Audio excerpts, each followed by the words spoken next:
Bismillahirrahmanirrahim. Assalamualaikum. Halo teman-teman semua, jumpa lagi di video 30 sahabat Nabi yang mungkin belum pernah kalian dengar. Alhamdulillah, hari ini kita telah memasuki tokoh kita yang ke-24.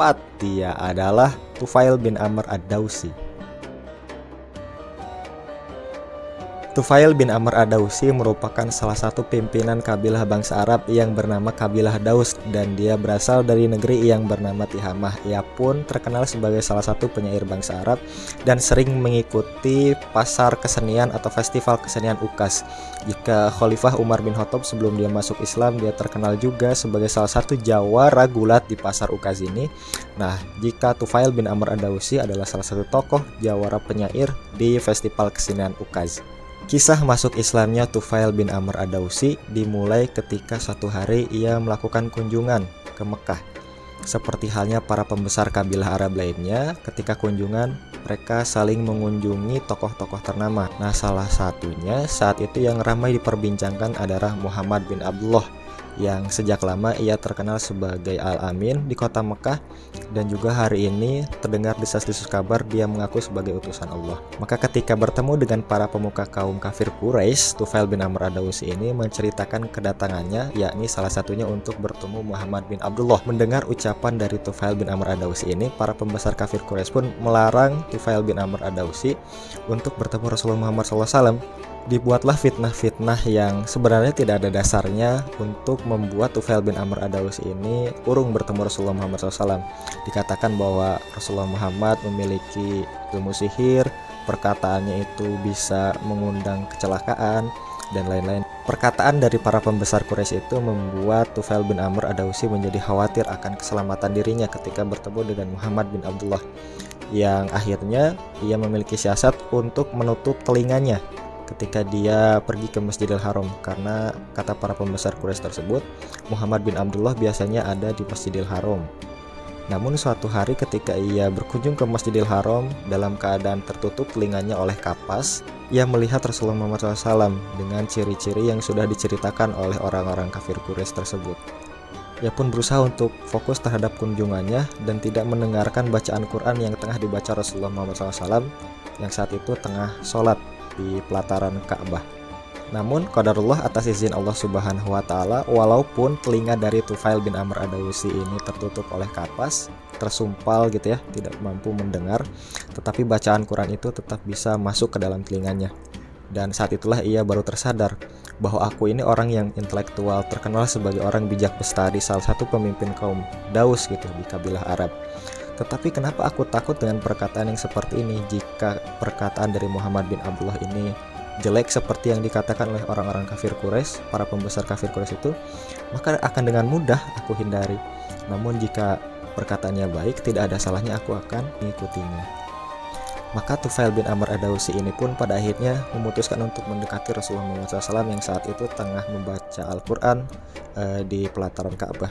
Lalu menyadari betapa indahnya bacaan Al-Quran ini dan betapa lurusnya hal apa yang dikandung oleh Al-Quran ini, sehingga ketika Rasulullah Muhammad SAW pulang, ia pun membuntutinya dari belakang sampai tiba di rumah Rasulullah Muhammad SAW.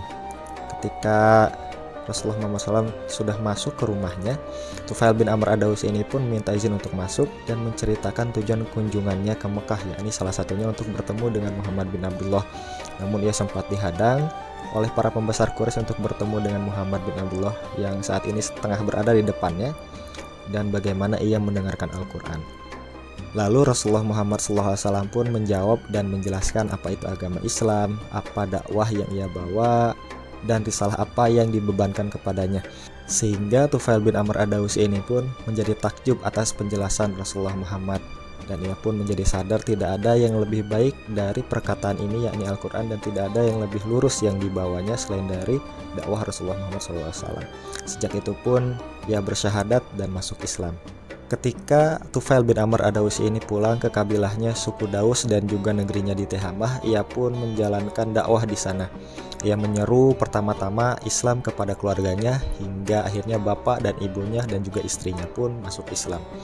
Namun ketika ia berdakwah ke masyarakat, tidak ada yang menggubris dakwahnya ini kecuali salah satu sahabat Nabi yang mulia, yakni Abu Hurairah radhiyallahu anhu.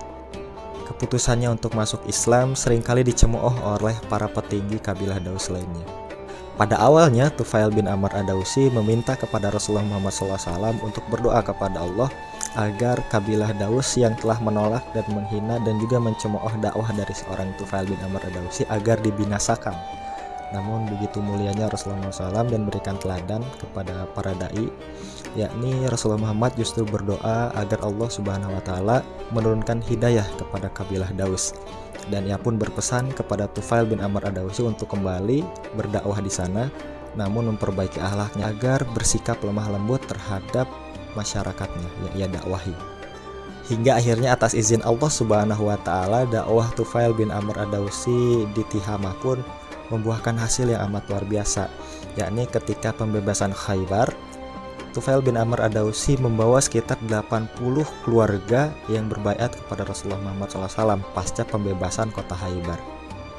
Tufail bin Amr ad-Dausi dan juga putranya Amr bin Tufail pun terkenal sebagai kesatria Islam, dan keduanya wafat sebagai syahid di jalan Allah Subhanahu wa taala. Tufail bin Amr ad-Dausi wafat ketika pertempuran Yamamah melawan si nabi palsu Musailamah al-Kadzab, sedangkan putranya Amr bin Tufail wafat ketika pertempuran Yarmuk di masa Khalifah Amirul Mukminin Umar bin Khattab.